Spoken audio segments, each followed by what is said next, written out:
Halo sob, ketemu lagi sama Mimin di berita terkini MotoGP. Yamaha puncaki hasil tes Sepang. Gokil nih. Dalam mode latihan aja Yamaha sudah dapat meningkat dari tahun lalu. Apalagi dalam mode serius atau perebutan pole position nanti. Dan terkuak, ternyata Yamaha sudah berubah sangat radikal. Dan kini mirip-mirip menggunakan metode dari KTM. Jangan sampai ketinggalan update tentang MotoGP dari TNT. Dengan cara ketik hashtag MotoGP di kolom pencarian agar kamu bisa mendapatkan pilihan berita menarik yang pembalap Yamaha Factory Fabio Quartararo menjadi yang tercepat dalam shakedown MotoGP di Sepang. Dia menjadi yang tercepat hari Minggu dengan menorehkan catatan waktu terbaik di menit-menit terakhir. Quartararo berhasil menembus catatan waktu 1:57.794 detik dengan hanya tersisa 10 menit. Dengan catatan waktu itu, juara MotoGP 2021 ini lebih cepat 0,4 detik dari catatan waktu terbaik yang dibuatnya pada tes 3 hari yang sama tahun lalu, saat Pedro Acosta memimpin untuk tes 3 KTM. Berita baik kedua adalah rekrutan baru Pramac, Jack Miller, yang sebelumnya kesulitan di percobaan pertamanya dengan M1, kini Miller bisa mencatatkan waktu 1:2 untuk Yamaha dengan torehan 1 menit 58,103 detik. Tapi, ada yang unik sob dari Miller. Karena kemarin kedapatan sepertinya Miller mencoba konfigurasi yang berbeda dengan spek-spek yang digunakan pembalap lain. Dan ternyata, ini juga dicoba oleh Fabio Quartararo dan juga Dovizioso. Itu berarti, ini adalah inovasi terbaru Yamaha yang mungkin saja akan diterapkan di 2025. Nah, kira-kira bagaimana detailnya? Kita bahas setelah ini. Nah, sementara itu, pembalap Yamaha Alex Rins dan pembalap Pramac, Miguel Oliveira, berada di posisi ke-7 dan ke-8. Yang ini menandai akhir tes yang kuat untuk merek yang berbasis di IWTA tersebut. Mereka adalah satu-satunya pembalap yang mampu mengalahkan catatan waktu tercepat di hari kedua, yakni 1 menit 58,745 detik yang dicetak oleh Alex Rins. Lantas, apa perubahan yang dibawa Yamaha kali ini?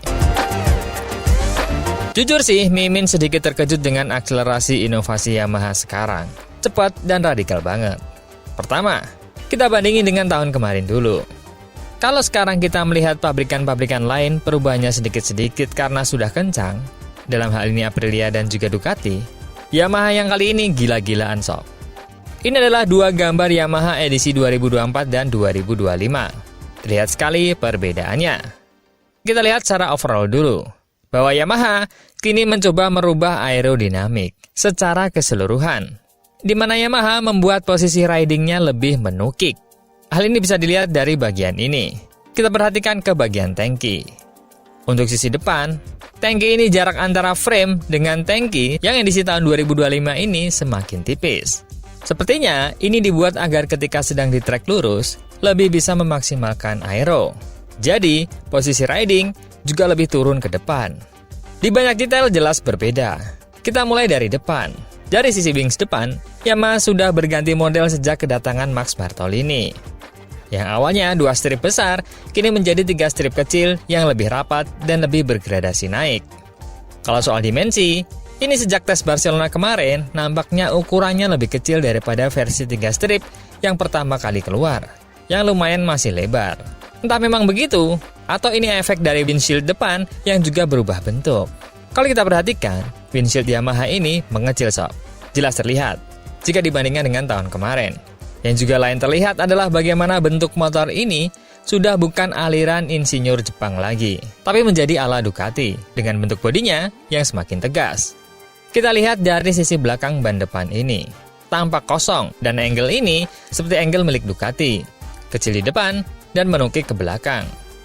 Aerobody jelas berbeda dengan tahun sebelumnya. Kini Yamaha lebih tertutup. Dan, percaya nggak percaya, dimensi Yamaha ini lebih ramping. Uniknya adalah, Yamaha menggunakan inline 4, yang pastinya space mesinnya lebih besar dan juga lebih lebar. Tapi nyatanya, dimensi samping dari Yamaha ini hanya sedikit lebih lebar dari Aprilia. Masih bisa dibilang mirip-mirip. Dan ini gambar dari atas. Yamaha mencoba merampingkan dimensi dari atas dan kemudian agak melebar di bagian bawah. Itu pun untuk kebutuhan aero. Jika dianalisa, Yamaha punya lubang mesin di samping ini. Tentu panas keluar dari sana. Kemudian, Yamaha membuat aliran udara dari depan. Kemungkinan Ini untuk mengalirkan panas dari mesin ke ban belakang agar suhu ban dapat segera maksimal dan memperoleh grip yang baik. Karena masalah Yamaha sejak berganti ke Michelin adalah grip ban belakang yang lambat sekali panas. Dan bisa dibilang, di awal-awal hingga tengah balapan, Yamaha seperti tak memiliki cengkeraman yang baik. Dan juga, ini menjadi masuk akal karena sebelumnya, Max Bartolini mengatakan, pabrikan yang dapat memaksimalkan ban belakang adalah pabrikan yang bisa berbuat banyak dalam kejuaraan saat ini. Ducati pun, yang juara, belum yang paling bisa maksimalkan cengkeraman ban belakang. Tapi, Ducati memiliki stabilitas getaran yang paling baik. KTM lah yang saat ini menjadi pabrikan paling kuat cengkeraman ban belakangnya. Tentu, ada kekurangan-kekurangan di area lain, yang membuat masih sulit untuk mengungguli Ducati. Nah sekarang, kekejutannya sob. Kalau teman-teman ingat sama aero yang dicoba KTM ini, windshield depan yang radikal dan mungil ini, kemudian lihat video Yamaha yang ini, dan juga gambar ini.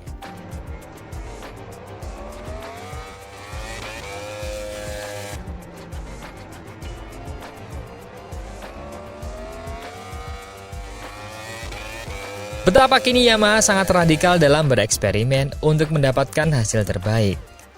Yamaha memakai windshield yang semakin mengecil di depan, sampai-sampai hanya sedikit yang menutup stangnya.